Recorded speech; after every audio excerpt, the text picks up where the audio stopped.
Let's learn hiragana. Each Japanese character will be presented with an image to help you more easily remember its shape. If you concentrate and really visualize the examples, you will be able to read all 46 hiragana by the end of this video. Let's go! In Japanese, there are only 5 vowel sounds, a, I, u, e, o. These each have their own character, or kana.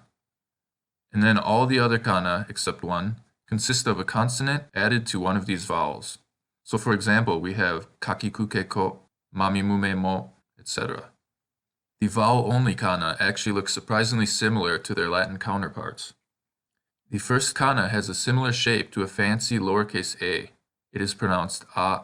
The next one looks like 2 i's, which reminds you that this is pronounced i. The u kana looks like a u turned on its side, and the stem has come off to show you that it's a long o sound, u. The next kana looks like a squished e, so it has the a sound, like it's protesting being squeezed. And finally, this circular kana looks a lot like an o, and is in fact pronounced o. These are the 5 vowel kana, a, I, u, e, o. The rest all have a consonant attached, which we'll start with now. This kana looks like a lowercase n turned sideways, and it also includes the e kana turned sideways. Can you guess how it's pronounced? That's right, ni. This kana looks like a pretzel, and its sound is the same as the response you make when someone asks if you'd like a pretzel. Me. Let's tackle our first Japanese word now. Can you read this? That's right, anime. Now, the next 2 kana have a swirl on the bottom, and since this is similar to the swirl of the a kana, we will use this to remember that this means the vowel is a for these kana. Now, this first one looks like a sideways M, so we know that it's pronounced ma. And this second one looks like an uppercase H, so it's pronounced ha. The next kana looks like a person jump kicking through a wall, so imagine he or she is crying a ya, and you will remember the pronunciation of this kana. Can you read the next Japanese word? That's right, the motor company, Yamaha. The next 2 kana look a little similar. Notice that they both have sort of a pot belly, just like the lowercase a. This tells us both these kanas have the a pronunciation. And if we look at the first one, it looks like a backwards S. So this is sa. And the other looks sort of like an upside down R. So this is da. The next kana looks like a cow with horns. The little swoosh by its mouth is an atmosphere-destroying methane burp. And what sound does a cow make? That's right, this kana is pronounced mu. Try to read the next word. Samurai. Keeping the samurai theme, look at this next word. This is a samurai sword, or katana.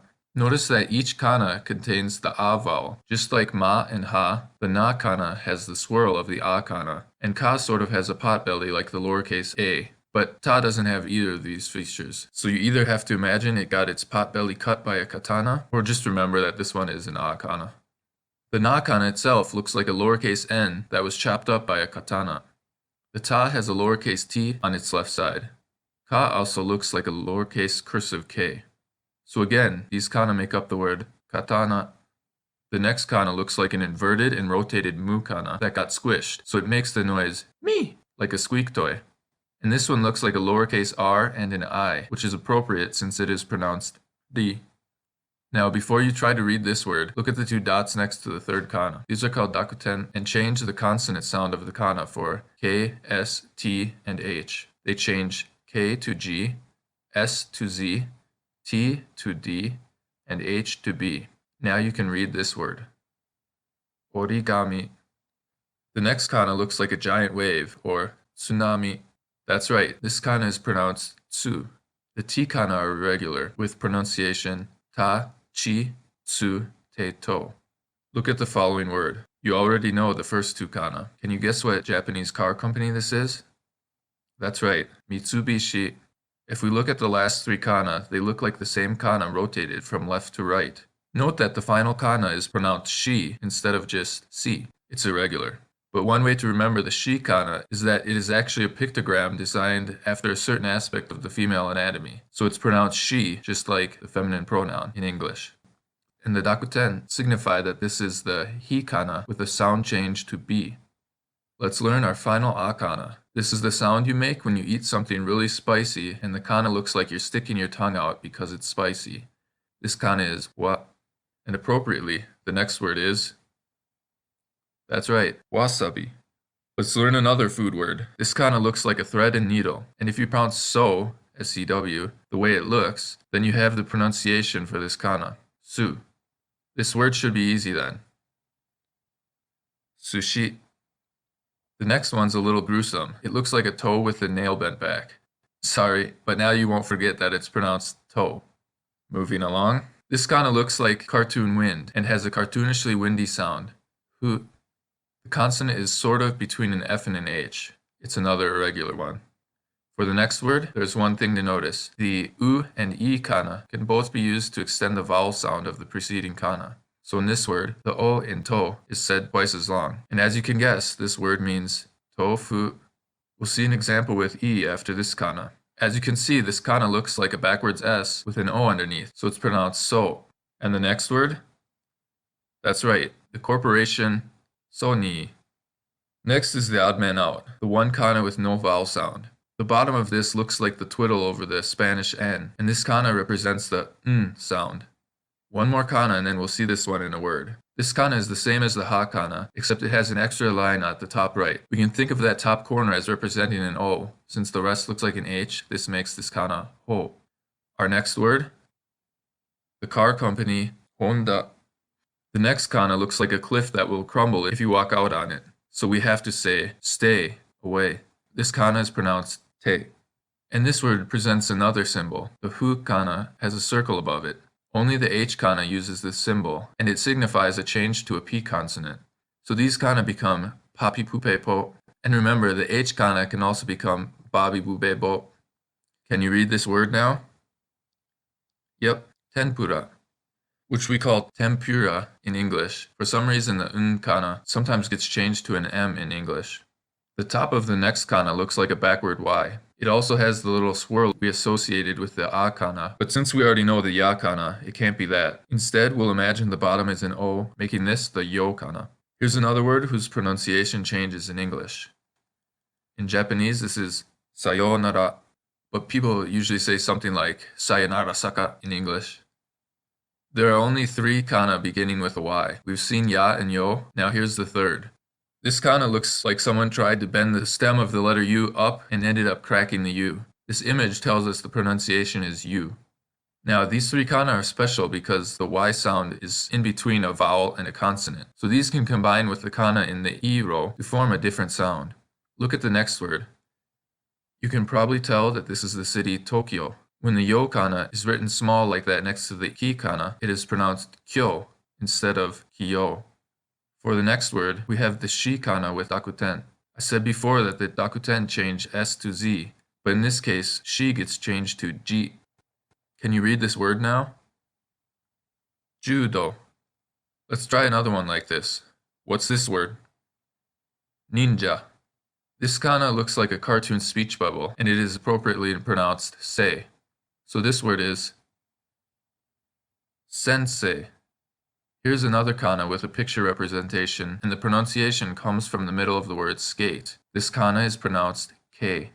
You might not know what this word is, because in English it is usually pronounced saki, but this is sake, the Japanese rice wine. Yet another picture. This kana is pronounced ki, just like the object. There are 4 kana that look somewhat similar, and we've already met 3 of them. In the first column we have ha and ho, and since the next one is ma, you can probably guess that the last kana is mo. We can remember this by noting that it looks like a sideways M with an O below it. And a similar character looks like an N with an O to the left of it. Let's combine these together to form a word. That's right, this reads kimono, the traditional Japanese clothes. Just a few more remaining. The next looks like a K and a U squished together to make the sound ku. And the next word is the famous form of Japanese poetry, haiku. This kana is yet another irregular one. Instead of T, it has the pronunciation chi, which we can see since it's made up of a backward C, a lowercase h, and a sideways I. Do you remember how to pronounce the first kana of this word without dakuten? Hibachi. This is a small cooking stove, literally a fireball. This next kana looks like a can of Coke with the stripe going down it. It's pronounced ko, as in Coca-Cola. And this kana looks like your mouth when you make a face showing you're not impressed, and it sounds like the noise you make. Hey. Look at this next word.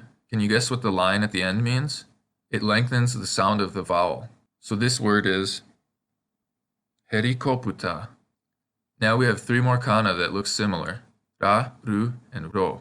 Ra got its top cut by a samurai, and ru has its swirl from Naruto's headband. Which one is in this word? That's right, it's hoteru, or hotel. And this word? Furonto. This indicates the front desk of a hotel. Do you remember how mei looks like a pretzel? Well, the new kana looks like mei with an extra swirl because it's like a noodle.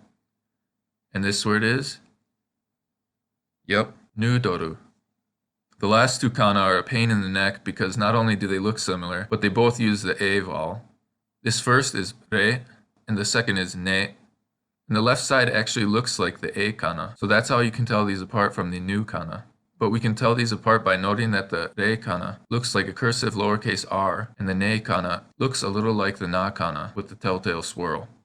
Can you tell which one is in this word? It's terebi, short for television. And one final note before the last word is revealed. The tsu kana can be used to change the pronunciation of a word. It is written small, like the yayu and yo kana, and signifies that you need to make a slight pause and put a slight emphasis on the following consonant. For example, the word totemo becomes totemo with a tsu. And the final word is nekuresu. You can now read any word that's written in hiragana, so give these a try.